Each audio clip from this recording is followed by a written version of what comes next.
Plusieurs d'entre vous se posent des questions sur ICE, la police fédérale de l'immigration, qui d'ailleurs poursuit toujours les arrestations un peu partout en sol américain, que ce soit dans les rues, les épiceries et même dans des écoles. Eh bien, pour y voir plus clair ce soir, Marie-Lise, vous nous dressez le portrait de cette agence en chiffres. ICE qui est devenu, sous Donald Trump, un outil central d'une politique d'immigration qui est très répressive, plus offensive et aussi plus politisée qu'avant. Le président américain qui a triplé le budget de cette police d'immigration en 2025. Depuis, il y a eu plus d'arrestations. Les cibles sont plus larges aussi. ICE peut arrêter toute personne qui est soupçonnée d'enfreindre une loi ou les lois migratoires. Les méthodes sont plus masquées. On voit souvent sur des images circuler sur les réseaux sociaux des agents qui sont parfois masqués. Présence accrue également dans les villes. Voilà pour les arrestations, il y en a plus, mais qui dit plus d'arrestations dit aussi plus de détentions. Et j'attire votre attention sur ces données qu'on vous présente.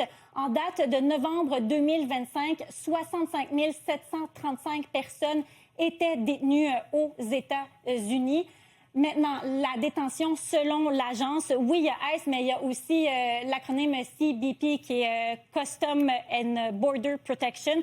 Eux, ce sont ceux qui sont responsables des arrestations ou de faire respecter les politiques aux frontières. Mais ce qu'on est en mesure de constater, c'est qu'en novembre 2025, en fait, pour l'année 2025, les détentions ont eu lieu surtout à la suite d'arrestations à l'intérieur du pays. Maintenant, le prochain graphique, condamnation pénale. Presque le 3/4 des détenus n'ont jamais été condamnés pour un crime, donc à peu près 75 %. Et pour ce qui est de l'autre 25 %, ceux qui ont déjà eu une condamnation, bien dans bien des cas, on parle de condamnations assez mineures, par exemple à la suite de constats d'infraction sur le réseau routier. Et puis, finalement, bien, les États avec le plus de détenus, bien, en première place, c'est le Texas. Il y a aussi la Louisiane, la Géorgie, la Floride, la Californie. Ça, c'est pour les détentions, mais on rappelle qu'il y a aussi des expulsions. Selon l'administration Trump, en 2025, il y en aurait eu plus de 600 000. Par contre, attention, ce sont des données qui sont contestées par certains experts.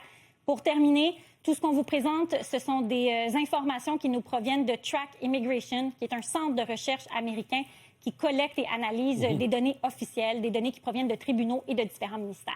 Très bien. Merci, Marie-Lise.